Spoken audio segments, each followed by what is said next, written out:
Hello guys, welcome back. तो आज की वीडियो में हम स्टार्ट करने वाले हैं फंक्शंस के बारे में। फंक्शंस जैसा कि आपको पता ही है, एक ब्लॉक को होता है जिसके अंदर हम इनपुट प्रोवाइड कराते हैं और वो हमको आउटपुट प्रोवाइड कराता है। तो इसको सी प्लस प्लस में हम डिटेल में देखेंगे। सबसे पहले समझेंगे फंक्शन क्या होता है in general, not with respect to C plus plus. Then we move on to the what is function in C plus plus, how we implement it. इस तरीके का कुछ दिखाई देता है, ये उसका एक प्रोटोटाइप है। देन हम टाइप ऑफ फंक्शन देखेंगे। मेनली दो टाइप के फंक्शन होते हैं और ये भी समझेंगे कि फंक्शन का यूज क्यों करते हैं, why function are necessary. And then उनके डिक्लेरेशन, पैरामीटर्स एंड प्रोटोटाइप्स के बारे में डिस्कस करेंगे। और at the end we also talk about an important topic which is call by value and call by reference. So keep watching guys, let's start the video. सबसे पहले हम देखते हैं फंक्शन इन जनरल क्या होता है। So what are functions, not with respect to C plus plus but in general. Function relate करता है इनपुट और आउटपुट को। अगर हम यहाँ पे एक डायग्राम को देखें तो इसमें पता लग रहा है कि ये जो बॉक्स है इसको मैं फंक्शन बोल रहा हूँ और बेसिकली ये हमको एक रिलेशनशिप प्रोवाइड करा रहा है और डेफिनेशन प्रोवाइड करा रहा है between the input and the output. मैंने कुछ इनपुट डाला इस फंक्शन में और हमें कुछ आउटपुट मिला। ये बेसिक मतलब होता है किसी फंक्शन का। अब ये रिलेशन और डेफिनेशन कुछ भी हो सकता है। सिंप्लिसिटी के लिए हम इसको एक्स स्क्वायर भी ले सकते हैं और इनपुट हमारा एक्स हो गया। तो अगर मैंने x को 2 रखा, मतलब इनपुट अगर 2 हुआ तो अकॉर्डिंग टू द रिलेशनशिप जो हमारा आउटपुट y होगा वो एक्स स्क्वायर होगा, मतलब वो 4 आ जाएगा for the input x is equal to 2 के लिए, right. So this is a basic meaning of the function. तो फंक्शन में तीन इंपॉर्टेंट पार्ट होते हैं। सबसे पहला तो इनपुट होता है जो हम प्रोवाइड करते हैं। सेकेंड इंपॉर्टेंट होता है रिलेशनशिप या डेफिनेशन जो कि फंक्शन का कोर लॉजिक है। और थर्ड थिंग इज आउटपुट, जो आउटपुट हमें मिल रहा है, ठीक है। सो this is a very basic function और इन जनरल हम फंक्शन किसको बोलते हैं। अब हम देखते हैं सी प्लस प्लस के रिस्पेक्टिव में फंक्शन को थोड़ा समझने की कोशिश करते हैं। किसी भी लैंग्वेज में दो टाइप के फंक्शंस होते हैं, सी प्लस प्लस में भी दो टाइप के होते हैं। सबसे पहले जो फंक्शन होता है वो होता है इनबिल्ट फंक्शंस, मतलब जो फंक्शन सी प्लस प्लस में पहले से डिफाइंड है, हम उनको यूज कर सकते हैं। जैसे कि हमारा पावर फंक्शन है, ये हमारा इनबिल्ट होता है। इसके अलावा हमारे पास और भी बहुत सारे फंक्शन हैं जो हम इनबिल्ट हमें अवेलेबल होते हैं, अलग अलग लाइब्रेरी की मदद से हम उनको यूज कर सकते हैं, जिसको हम डिटेल में देखेंगे। देन हमारे पास होते हैं यूजर डिफाइंड डेटा फंक्शंस, मतलब कि जो फंक्शंस हम डिफाइन कर रहे हैं। सपोज मेरे को कुछ काम करवाना है, मुझे 2 नंबर प्रिंट करवाने हैं, तो प्रिंट फंक्शन जो मैं लिख रहा हूँ वो मेरा खुद का डिफाइंड फंक्शन है, तो यूजर डिफाइंड फंक्शंस में वो आएगा। तो ये हमने ब्रॉडली क्लासीफाई किया है इन दो टाइप्स के अंदर सी प्लस उसके फंक्शंस को। सबसे पहले हम समझते हैं यूजर डिफाइंड डेटा फंक्शंस क्या होते हैं। तो अगर हम फंक्शन को डिफाइन करें सी प्लस प्लस की लैंग्वेज में तो हम बोल सकते हैं फंक्शन एक ब्लॉक ऑफ कोड होता है जो कि कुछ परफॉर्म करता है, कुछ टास्क को परफॉर्म करता है। अभी इसको अच्छे से देखेंगे। और फंक्शंस का यूज हम क्यों करते हैं, ये एक इंपॉर्टेंट चीज है। Why do we need functions. तो फंक्शंस की हमें ज़रूरत पड़ती है, मेनली 3 रीजंस होते हैं जिसकी वजह से हम फंक्शंस को यूज़ करते हैं और उसकी इतनी हाई इंपॉर्टेंस है। पहला रीज़न है रीडेबिलिटी, कोड की बढ़ जाती है। हम अपने कोड को मॉड्यूल्स में ब्रेक डाउन कर सकते हैं और एक पर्टिकुलर फंक्शंस को बनाकर उसका यूज़ कर सकते हैं। सेकेंड पॉइंट, फंक्शन में रीयूजेबिलिटी भी बढ़ जाती है। मैं एक ही फंक्शन को मल्टीपल टाइम कॉल कर सकता हूँ और multiple time same particular task को रन कर सकता हूँ by using a single function. तो इससे हमारे फंक्शन में रीयूजेबिलिटी बढ़ रही है, कोड के अंदर हम एक ही चीज़ को बार बार रीयूज़ कर रहे हैं। थर्ड पॉइंट इज़ डीबगिंग बहुत आसान हो जाती है। अगर हमारे एक पर्टिकुलर चीज़ में एरर आ रही है तो हम सिर्फ उसी के फंक्शन को देखेंगे, हमें पूरा कोड लाइन बाय लाइन देखने की ज़रूरत नहीं पड़ेगी। So these are the three reasons why we need functions and what is the importance of functions. Suppose हमें एक सर्कल बनाना है और उसको प्रिंट करना है और उसको कलर करना है, राइट। 3 टास्क में। तो अगर हम एक मेन फंक्शन के अंदर ही ये सारा काम करेंगे तो वो बहुत ही कम्बरसम हो जाएगा। तो उसके लिए हम 3 अलग अलग फंक्शन बना सकते हैं कि सर्कल को बनाओ, सर्कल को कलर करो और सर्कल को प्रिंट करो। कुछ भी हो सकता है, मतलब मैंने एक एग्जाम्पल के तौर पे दिया है। तो ये 3 फंक्शन बन जाएंगे और मेन में हम उन फंक्शंस को कॉल कर लेंगे। कॉल करने का मतलब हो गया उन फंक्शन को बोलेंगे एग्जीक्यूट हो जाओ, ठीक है। तो वो function line by line execute हो जाएंगे और हमें आउटपुट मिल जाएगा जो हमें फाइनली मिलना चाहिए था। अब हम देखते हैं सबसे पहले यूजर डिफाइंड फंक्शंस। जो सी प्लस प्लस में यूजर फंक्शंस बनाते हैं वो कैसे दिखते हैं और क्या होता है। तो सबसे पहले उसमें होता है कि हम उसको डिक्लेयर कैसे करते हैं, इसको हम बोलते हैं फंक्शन डिक्लेरेशन, ठीक है। तो उसको देखते हैं, फंक्शन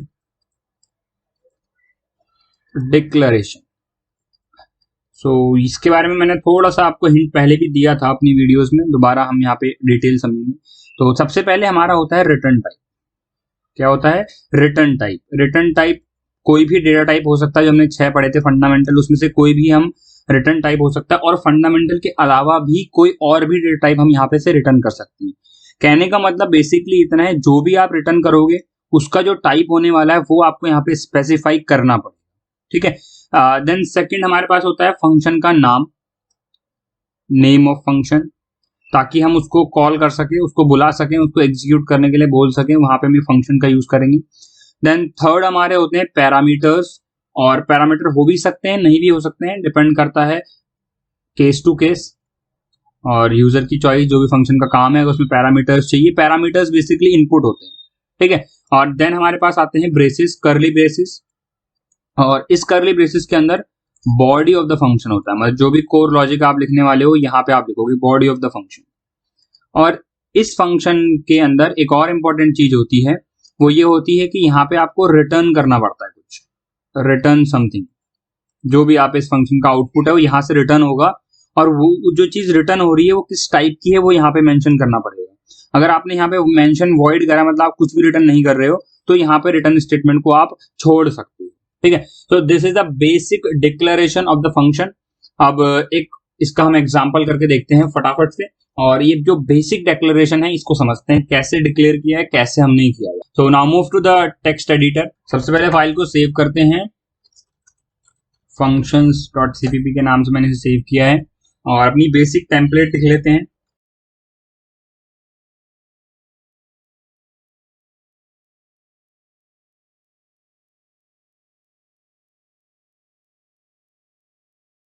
ये मैंने लिख लिया है। यहाँ पर आपको ये लाइन लिखने की जरूरत नहीं है। अगर आप कमांड लाइन से कोड को एग्जीक्यूट कर रहे हो, और आप अगर इनपुट से अगर कोई फाइल से इनपुट ले रहे हो, तो आपको ये लिखना पड़ेगा। राइट, ये सब हम बात पहले कर चुके हैं।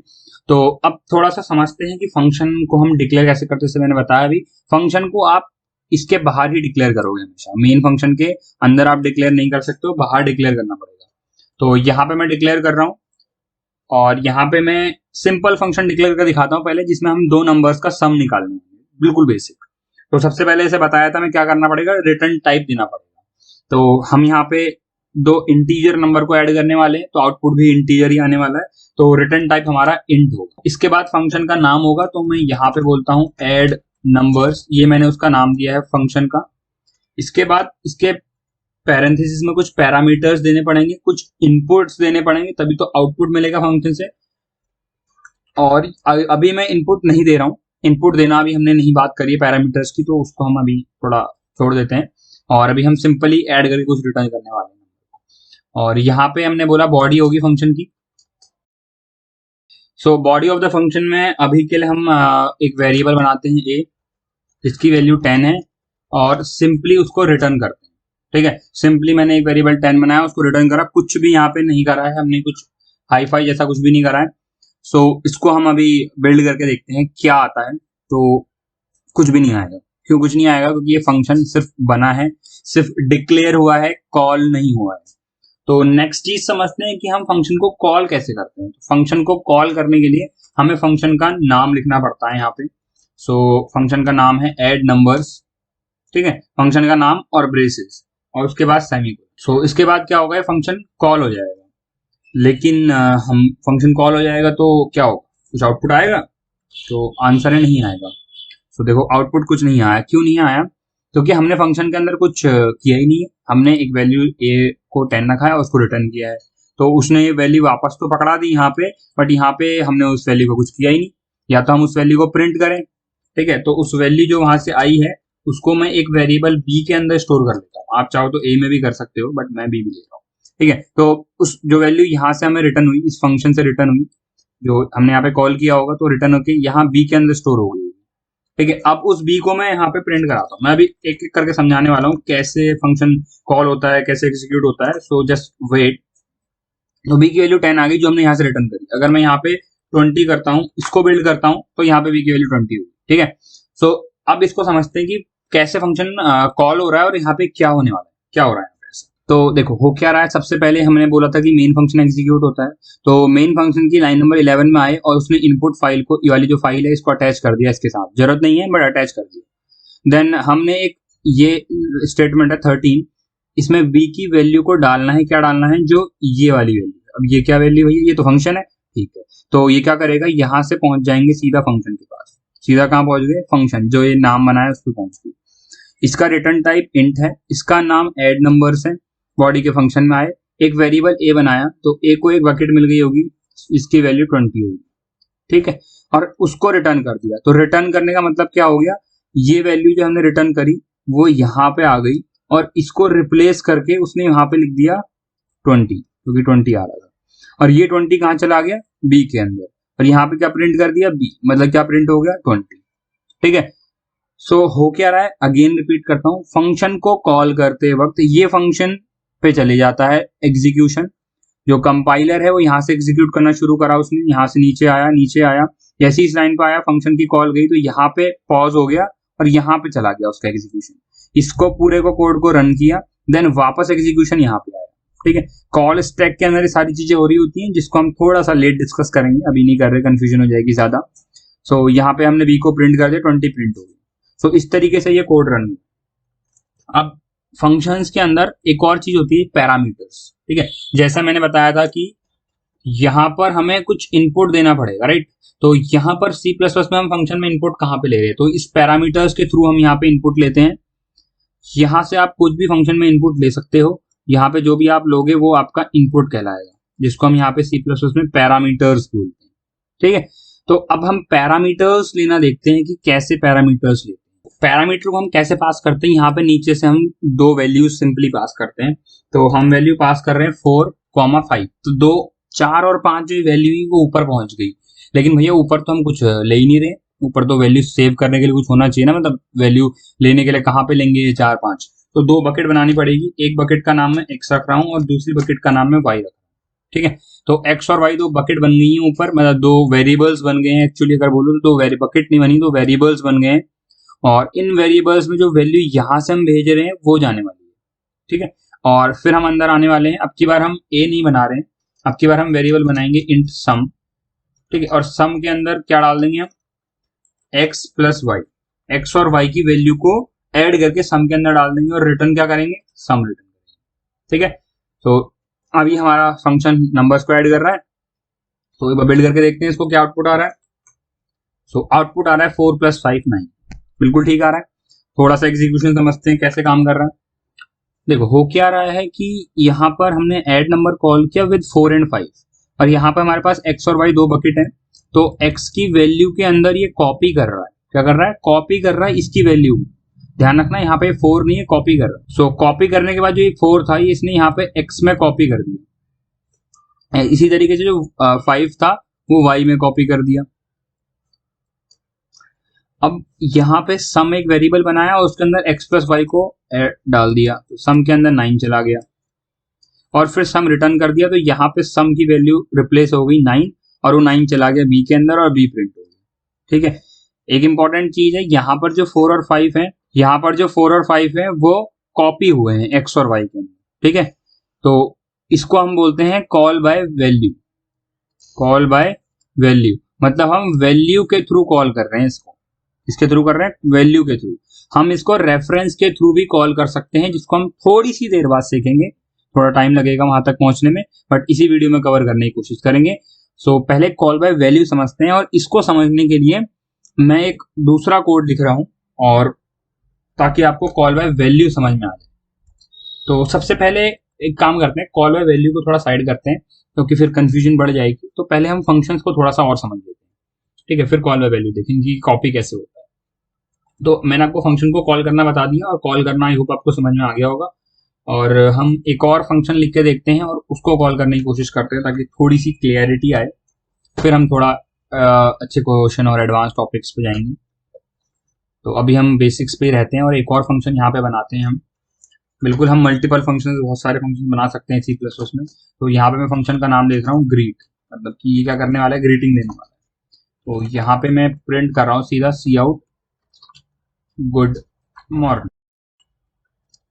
सिंपल गुड मॉर्निंग, एंडर भी दे देते हैं, ठीक है। तो ये फंक्शन का काम सिर्फ इतना ही है।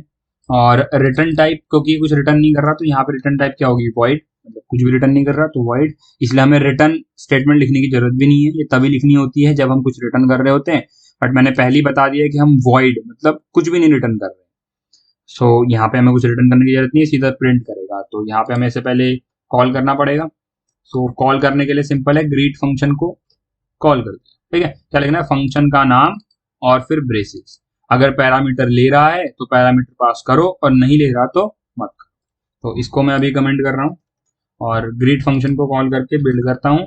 सो गुड मॉर्निंग आउटपुट आएगा। ठीक है, अगर आप लिखोगे good evening then good evening आएगा। ठीक है, तो यहाँ पे बिल्कुल सेम कंसेप्ट हो रहा है। यहाँ पे फंक्शन कॉल हो रहा है, यहाँ पे गया आउटपुट प्रिंट किया, और रिटर्न टाइप वॉइड था तो रिटर्न कुछ भी नहीं किया, उसने अपना काम किया और खत्म बस। तो इसकी वैल्यू कहीं स्टोर करने की जरूरत नहीं है, वैल्यू स्टोर कर भी नहीं सकते क्योंकि कुछ रिटर्न नहीं कर रहा है। अब एक और इम्पोर्टेंट चीज देखते हैं। अभी मैं ग्रीटिंग फंक्शन को हटा के दोबारा एड नंबर्स वाले पे आ रहा हूँ। ग्रीटिंग को कमेंट कर देता हूँ और इस फंक्शन को हम यहाँ डिक्लेयर नहीं करते हैं, और इंट मेन के बाद हम इसको डिक्लेयर करते हैं। ठीक है, मेन के बाद ध्यान देना। अभी सिंप्लिसिटी के लिए हम इसे भी यहाँ से उड़ा देते हैं थोड़ी सी देर के लिए, बाद में मैं डाल दूंगा। यहाँ पे इनपुट की भी जरूरत नहीं है तो इसको भी हटाते हैं, बिल्कुल सिंपल करते हैं। ग्रीट फंक्शन भी हटाते हैं। सो बिल्कुल सिंपल कर दिया है मैंने। और यहाँ पे क्या किया है मैंने, देखो एक ऐड नंबर फंक्शन को कॉल किया था सिंपल पहले की तरह, भी उसकी वैल्यू प्रिंट करी, रिटर्न 0 करा। अब ऐड नंबर फंक्शंस ऊपर बनाने की बजाय, मेन से पहले लिखने के बजाय मैंने मेन के बाद उसको डिक्लेयर किया है। तो क्या ये सही है, मतलब दोनों में कोई डिफरेंस है नहीं है, और दोनों काम करेंगे नहीं करेंगे? So let's check it. और बिल्ड किया तो एरर आ गई, और एरर क्या आई है देखो जरा, एरर भी बड़ी अच्छी सी आई है, और बोल रहे हैं कि add number was not declared in this scope. मतलब एड नंबर डिक्लेयर ही नहीं किया है। क्यों नहीं किया भैया, हमने तो डिक्लेयर किया है। अब ये कैसे काम कर रहा है हम इसको थोड़ा सा समझते हैं। जब कंपाइलर इसको एग्जीक्यूट करता है तो वो क्या करता है कि वो मेन फंक्शन से स्टार्टिंग करता है। ठीक है, तो मेन फंक्शन से उसने स्टार्ट करना शुरू किया, यहाँ पे वो आया, ऐड नंबर फंक्शन को कॉल किया, तो वो ऊपर चेक करता है कि ऐड फंक्शन है नहीं है, नहीं है तो फिर वो बोलता है भैया ऐड फंक्शन नहीं है। तो ऊपर तो है ही नहीं, हमने तो नीचे डिक्लेयर किया है, और हमारी इच्छा है कि हम ऊपर करें कि नीचे करें। तो लेकिन कंपाइलर कहता नहीं, तुम्हारी इच्छा नहीं है, इसको या तो ऊपर डिक्लेयर करो। अगर ऊपर डिक्लेयर नहीं कर रहे हो तो हमें बता तो दो एटलीस्ट कि तुमने ऐसा फंक्शन बनाया है। तो बताने के लिए क्या करते हैं, बताने के लिए हम प्रोटोटाइप लिखते हैं। प्रोटोटाइप, अगर हम इसका प्रोटोटाइप यहाँ पे दे दें तो ये मान जाएगा कि हाँ भाई फंक्शन डिक्लेयर हो रखा है, और वो फंक्शन यहाँ पर जाके फिर वो देखे। ठीक है, तो प्रोटोटाइप कैसे लिखते हैं वो देखते हैं भैया। तो फंक्शन के प्रोटोटाइप में क्या होता है ना, सिर्फ इतनी स्टेटमेंट आती है, ये पूरी चीज क्या होगी, फंक्शन का प्रोटोटाइप हो गया, और ये जो इसके बाद की डिफाइन कर रहे हैं इसको, ये होगी फंक्शन की डेफिनेशन। ठीक है, मतलब इसकी बॉडी, इसकी जो रिलेशनशिप हमने बात करी थी, इसकी डेफिनेशन होगी, और ये हो गया इसका प्रोटोटाइप। तो मैं इसको कॉपी करके यहाँ पर पेस्ट करता हूँ। ठीक है, तो ये सिंपल क्या हो गया इसका प्रोटोटाइप। अब प्रोटोटाइप जब हम लिखते हैं तो हमें एक्स और वाई को लिखने की जरूरत नहीं होती, अगर इसको लिखेंगे तो भी ये काम करेगा। देखो बिल्कुल सही काम कर रहा है, 4 + 5 9। बट हमें यहाँ पे एक्स और वाई को भी हम चाहें तो हटा सकते हैं। मतलब हमें यहाँ पे खाली प्रोटोटाइप देना है उसका, कि भाई एक रिटर्न टाइप इंट होने वाला है, नाम ऐड फंक्शन होने वाला है, 2 वेरिएबल लेगा इंटीजर। ठीक है, दोनों इंटीजर होंगे, और फिर उनको बस इतना ही, ये प्रोटोटाइप हो गया। अब मेन फंक्शन में क्या कर रहा है, उसको कॉल करो, उसको ऐड करो, तो वो सारा काम हम यहाँ पे कर सकते हैं। ठीक है, सो ये इसको हम बोलते हैं प्रोटोटाइप। क्या बोलते हैं, प्रोटोटाइप ऑफ द फंक्शन। और ये हमारा क्या हो गया, डेफिनेशन ऑफ फंक्शन। ठीक है, ये हो गई डेफिनेशन, ये हो गया उसका प्रोटोटाइप। सो आई होप आपको ये समझ में आया होगा कि प्रोटोटाइप कैसे करते हैं, और C++ में प्रोटोटाइप का क्या इंपॉर्टेंस है। अब ये तो हो गए हमारे बेसिक फंक्शंस। ठीक है, अब हम वापस अपने टॉपिक पे आते हैं जो हम बात कर रहे थे, call by value and call by reference. ठीक है, तो वो भी एक इंपॉर्टेंट टॉपिक है, हम उस पर अब मूव ऑन कर रहे हैं। तो यहाँ पर हम क्या करते हैं, वापस तो सेव करते हैं, और यहाँ पर एक और फंक्शन हम बनाते हैं, इसको भी कमेंट कर रहा हूँ, इंट। फंक्शन का नाम में अभी function1, नाम तो कुछ भी दे सकते हैं, function1। इसके अंदर 2 वेरिएबल आ रहे हैं, a और b। ठीक है, और यहां से हम फंक्शन को कॉल कर रहे हैं 4,5 पास कर, या हम ऐसा नहीं करते हैं, a, b ही पास करते हैं, और यहाँ पर डिक्लेयर कर लेते हैं कि भाई a जो है वो 4 है और b जो है वो 5। ठीक है, और अब हम क्या करने वाले हैं, यहाँ पर हम ए की वैल्यू को डबल करने वाले, मतलब ए को 2 से मल्टीप्लाई कर दिया और बी को हम ट्रिपल करने वाले, 3 से मल्टीप्लाई कर दिया, ठीक है। और यहाँ पर हम बी को प्रिंट करने वाले, सी आउट ए और बी दोनों को प्रिंट कर दिया। फंक्शन का रिटर्न टाइप होगा वॉइड, क्योंकि हम कुछ रिटर्न तो कर नहीं रहे, दोनों को प्रिंट कर रहे हैं खाली। और यहाँ पर बिफोर फंक्शन एग्जीक्यूशन हम प्रिंट करते हैं सी आउट बिफोर फंक्शन कॉल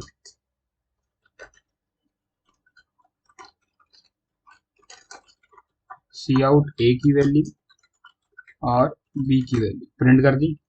और सेम काम हम आफ्टर फंक्शन कॉल भी कर लेते हैं। आफ्टर फंक्शन कॉल हमने ए और बी की वैल्यू प्रिंट कर दी, यहाँ पे सेमीकोलन आएगा, यहाँ पर भी। तो पहले समझते हैं हमने किया हमने भैया एक फंक्शन बनाया, एक दो वेरिएबल हैं ए और बी, उनको कॉल किया, उनको प्रिंट किया। तो अभी यहाँ पे 4 और 5 वैल्यू आनी चाहिए, क्योंकि 4 और 5 है।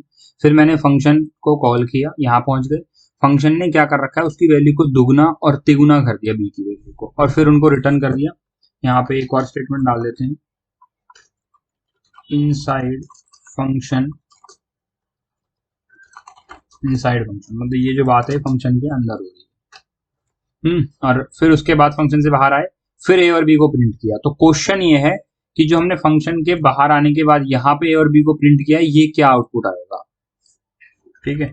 कुछ आउटपुट क्लियर होनी चाहिए पहले से ही, जैसे कि ए 4 है बी 5 है, तो यहाँ पे जो आउटपुट आएगा वो आएगा 4 स्पेस 5, ठीक है। ये पक्का क्लियर होना चाहिए पहले, क्योंकि ए और बी 4 है तो आएगा। फिर फंक्शन कॉल हुई, यहाँ पर आए, ए की वैल्यू दुगनी कर दी, मतलब ए की वैल्यू कर दी 8, बी की वैल्यू तिगुनी कर दी, मतलब 5 3 15 कर दी। इनसाइड फंक्शन कॉल होगा और यहाँ पे वैल्यू 8 और 15 कॉल होगी, प्रिंट होगी, ये भी क्लियर होना चाहिए। फिर क्वेश्चन ये है कि भैया यहाँ पे क्या आउटपुट आएगा, क्या यहाँ पे 4 और 5 आउटपुट आएगा, या फिर यहाँ पे 8 और 15 आउटपुट आएगा, क्या आएगा, दोनों में से कौन सा आएगा, ये क्वेश्चन। सो पहले सोचो इसको थोड़ा सा, और फिर समझते हैं कि हमारा आउटपुट क्यों आ रहा है और कैसे आ रहा है। सो इसको बिल्ड करें। थोड़ा सा एक गड़बड़ होगी, क्या हो गया, ओके। सो यहाँ पर क्या आएगा, दो आउटपुट ऑपरेटर गलत लगाया था, यहाँ पे सिंगल लगाया था, डबल आना था, ठीक है। अब बिल्ड करते हैं। सो थोड़ा सा आउटपुट समझने वाला है। पहले 4 5 आया, जैसा कि मैंने बताया कि भैया इसका आउटपुट 4 5 आना चाहिए। देन फिर इनसाइड फंक्शन 8 15, ठीक है। बट आफ्टर फंक्शन कॉल 4 5 आया, ऐसा क्यों? हमने तो यहाँ पे डबल और ट्रिपल किया था ना, तो ऐसा क्यों? यहाँ पे हो भी रखा है डबल ट्रिपल, ऐसी बात नहीं कि नहीं हो रखा है, प्रिंट भी किया हमने, हो रखा है। तो नीचे आके क्या हो गया, ऐसा क्या हो गया नीचे आके कि ये अलग हो गया? तो इसको थोड़ा सा हम अब समझते हैं। तो सबसे इंपॉर्टेंट जो बात है वो ये है कि जो ये वेरिएबल और ये वेरिएबल है, और जो यहाँ पर के ए बी हैं, ये दोनों अलग अलग है, ठीक है। आप इनका नाम ए और ए सेम रख सकते हो, आप चाहो तो इसे एक्स और वाई भी बोल सकते हो, ठीक है, नाम से फर्क नहीं पड़ता। लेकिन ये दोनों वेरिएबल अलग अलग हैं। अलग अलग हैं का मतलब इनका जो मेमोरी में स्टोरेज है, जो इन्होंने जगह घेर रखी है मेमोरी में, वो अलग अलग है। सबसे पहले ए और बी को जगह मिलेगी किसी मेमोरी में, बीच में यहाँ पे ए को वैल्यू मिली और उसकी वैल्यू हमारे पास कितनी है, 4 है, और बी की वैल्यू 5 है। हो सकता है बी कहीं और हो, मैं अभी यहीं पे लेके चल रहा हूँ, जरूरी नहीं है कि कंटिन्यूअस हो, इसके बाद ही बी को मेमोरी मिली हो, कहीं पर भी मिल सकती है। तो ये ए है, ये बी है, ठीक है। और ये ए और बी कौन से, ये ग्लोबल वाले, ठीक। फिर फंक्शन के अंदर जब कॉल मारी हमने यहाँ से, तो ये वाला ए अलग है और ये भी अलग है, मतलब यहाँ पे वैल्यू कॉपी हुई है। मैंने वहां पे बताया था स्टार्टिंग पे कि ये जो वैल्यू यहाँ से हम पास करते हैं, ये यहाँ पे कॉपी होती है, ठीक है। तो ये ए और बी ये वाले पास नहीं हुए, यहाँ पे अलग से एक कॉपी बनी है। तो जो फंक्शन की मेमोरी होगी वहां पे उसको कुछ ए और कुछ बी जो वेरिएबल है वो बने होंगे, और वहां पे इसकी वैल्यू 4 कॉपी कर ली, इसकी वैल्यू 5 कॉपी कर ली, ठीक हो गया। फिर ए को दुगना कर दिया तो इसको दुगना करके 8 कर दिया, इसको तिगुना कर दिया तो तिगुना करके 15 कर दिया। ए और बी को प्रिंट कर दिया तो ए 8 प्रिंट हो गया, बी प्रिंट हो गया, बी, क्योंकि ये फंक्शन के अंदर हम प्रिंट कर रहे हैं, और इसका जो स्कोप है, तो जो ए और बी का स्कोप था वो इस फंक्शन के अंदर था, ठीक है। तो ए और बी अंदर प्रिंट हो गया। स्कोप मतलब ये कहाँ तक इसकी पहुंच कहाँ तक है, एक तरीके से हम समझ सकते हैं। तो ये ए और बी है ना, ये इसी के अंदर वैलिड है, बस इसके बाहर तो इनवैलिड है, क्योंकि ये लोकल वेरिएबल्स है फंक्शन के, इनको हम बोलते हैं लोकल वेरिएबल्स, और ये फंक्शन के अंदर ही वैलिड है सिर्फ, ठीक है। और ये है, ये भी लोकल वेरिएबल्स है, ये इस फंक्शन के अंदर वैलिड है खाली, ठीक है। इंट मेन के अंदर वैलिड है खाली ये फंक्शंस। तो अब हुआ क्या कि यहाँ पे तो ये ए और बी वाले प्रिंट हो गए फंक्शन वाले, लेकिन जब हम यहाँ पर आए लाइन नंबर 20 पे और फिर 21 पे जब हमने ये प्रिंट करा ए और बी, ये वाले प्रिंट हुए, क्योंकि वो इस फंक्शन के अंदर है। तो प्रिंट क्या हुआ, 4 और 5, ठीक है। ये आउटपुट कैसा है, समझ में आ गया। अब क्वेश्चन ये है कि भैया अगर हमें इसको डबल करना हुआ और फंक्शन के अंदर ही करना हुआ तो कैसे करेंगे। तो ये वाले को हम बोलते हैं कॉल बाय वैल्यू, जो हमने अभी किया है, और हम कॉल बाय रेफरेंस भी कर सकते हैं, कॉल बाय रेफरेंस, और इसके थ्रू क्या होता है, चेंजेस रिफ्लेक्ट होते हैं। अगर इसको और अच्छे से समझना है कॉल बाय वैल्यू को, तो आप ये एग्जांपल ले सकते हो। मान लो एक टीचर है और उसने पेपर्स हैं, उसके पास कॉपीज हैं, छोटे बच्चों वाले पेपर्स होते हैं, इसमें खुद ही लिख के जमा करना होता है। ऐसे कुछ शीट्स हैं, सब बच्चों को बांट दी, 30 स्टूडेंट्स से 30 के 30 स्टूडेंट्स को बांट दी, और उन्होंने हर किसी ने अपने अपनी शीट पे कुछ चेंजेस करे, जो भी आंसर्स थे वो लिखे और शीट मैम को सबमिट कर दी। तो हर एक शीट पे अलग अलग चेंजेस होंगे, लेकिन जो मैम के पास ओरिजिनल शीट होगी उसमें तो कोई चेंज होगा ही नहीं, वही वाली बात है। तो ये ओरिजिनल शीट होगी हमारी, इसमें कोई चेंज नहीं होगा। जो भी यहाँ पे चेंजेस होंगे, यहाँ पे जो चेंजेस होंगे वो उनकी शीट्स में अवेलेबल होंगे, मतलब वो ए भी यहाँ पर अवेलेबल होंगे, बट ये मेन शीट जो है, जो ओरिजिनल शीट टीचर वाली जो शीट है ओरिजिनल, उसमें आपको ये चेंजेस नहीं मिलेंगे, यहाँ से यहाँ रिफ्लेक्ट नहीं होंगे। और अगर रिफ्लेक्ट करना है तो हमें कॉल बाय रेफरेंस के थ्रू पास करना पड़ेगा, और कॉल बाय रेफरेंस को अब हम देखें। कॉल बाय रेफरेंस के लिए क्या करना पड़ता है, यहाँ पे हमें एम्परसेंट लगाना पड़ता है, ठीक है। यहाँ पे हमें लगाना पड़ता है एम्परसेंट, तो एम्परसेंट लगा दिया मैंने यहाँ पे। अब क्या होगा, जो ये ए और बी पास हुए हैं, ये एक्चुअली ए और बी की कॉपी नहीं होगी, ये ए और बी का रेफरेंस पास होगा। रेफरेंस मतलब एड्रेस पास होगा उनका, ठीक है। तो अब हम इसको एक बार बिल्ड करके देखते हैं क्या आउटपुट आ रहा है और कैसे ये काम कर रहा है। सो अब आप देखोगे यहाँ पे भी 8 और 15 आउटपुट आया है, और ये कैसे काम कर रहा है अब मैं इसको समझाता हूँ, ठीक है। अब क्या हो रहा है, देखो यहाँ पर सेम है, 4-5 आउटपुट आ गया, फंक्शन कॉल कर दी। तो जो ये ए है ना, ये रेफरेंस है, इसका मतलब क्या हुआ, जो ये ए बकेट है हमारी, इसकी लोकल वाली जो है, उसके अंदर कोई नई चीज नहीं आ रही है। उसके अंदर ये जो ए और बी की जो बकेट्स बनी थी, यहाँ पर ए हो गए, बी हो गया, ए को हम वैल्यू 4 थी, बी की वैल्यू 5 थी, तो इसका जो एड्रेस है, ये एड्रेस जो है वो यहाँ पे जा रहा है। इसका मतलब जो भी चेंजेस होंगे वो इस एड्रेस पे होंगे। तो ये इसका क्या पहुंचा दे रहे हैं, रेफरेंस दे रहा है इसका, कि इसको रेफर करो। तो जो भी चेंज होंगे वो इस एड्रेस पे होंगे, और जब इस एड्रेस पे चेंज होंगे तो यही बकेट पे चेंज होंगे, और जब इसी बकेट पे चेंज होंगे तो यहाँ प्रिंट पे हम यही वाली बकेट कर रहे हैं, तो सारे चेंजेस यहाँ आएंगे, अलग से कोई कॉपी नहीं बनेगी। ये जो ए है, ये इसी का दूसरा नाम हो गया, अब इसी का दूसरा नाम ए हो गया, मतलब इसी इसको पॉइंट करने लग गया। तो जो भी चेंजेस इस ए में कर रहे हो वो चेंजेस सारे इस ए में हो रहे हैं, ठीक है। तो यहाँ पे हमने इस ए को डबल करा तो यही वाला ए डबल हुआ, इस बी को ट्रिपल किया तो यही वाला बी ट्रिपल हुआ, और प्रिंट करा तो फिर यही 8 और 15 प्रिंट हुए। और जरूरी नहीं है कि यहाँ पे नाम ए बी हो, एक्स वाई हो, कुछ भी नाम हो, लेकिन अगर रेफरेंस पास किया है तो वो ऐसे ही काम करेगा। यहाँ पे मैं नाम चेंज करके भी आपको दिखा देता हूँ, एक्स और वाई नाम दे देते हैं। ये एक्स को डबल कर दिया यहाँ पे, और यहाँ पे वाई को, फिर प्रिंट भी हमें एक्स और वाई करने हैं। यहाँ पे एक्स प्रिंट हुआ, यहाँ पे वाई प्रिंट हुआ, और अब इसको मैं बिल्ड कर रहा हूँ exact same output, no change, ठीक है। तो ये एक इंपॉर्टेंट टॉपिक था जो कॉल बाय वैल्यू और कॉल बाय रेफरेंस का, जिसको हमने समझा, और फंक्शंस के हमने थोड़े बेसिक्स समझे। अब हम मूव ऑन करते हैं थोड़े इनबिल्ट फंक्शंस की तरफ। मतलब हमने 2 टाइप के फंक्शंस देखे थे ना, एक हमने बोला था कि हम यूजर डिफाइंड फंक्शंस होते हैं जो हम खुद बनाते हैं, और एक होते हैं इनबिल्ट फंक्शंस। तो कुछ इनबिल्ट फंक्शन की हम बात करने वाले हैं आज, जो कि इंपॉर्टेंट है। जिसमें से एक फंक्शन है स्क्वायर रूट फंक्शन, कि किसी नंबर का स्क्वायर रूट निकालना है तो कैसे निकालेंगे।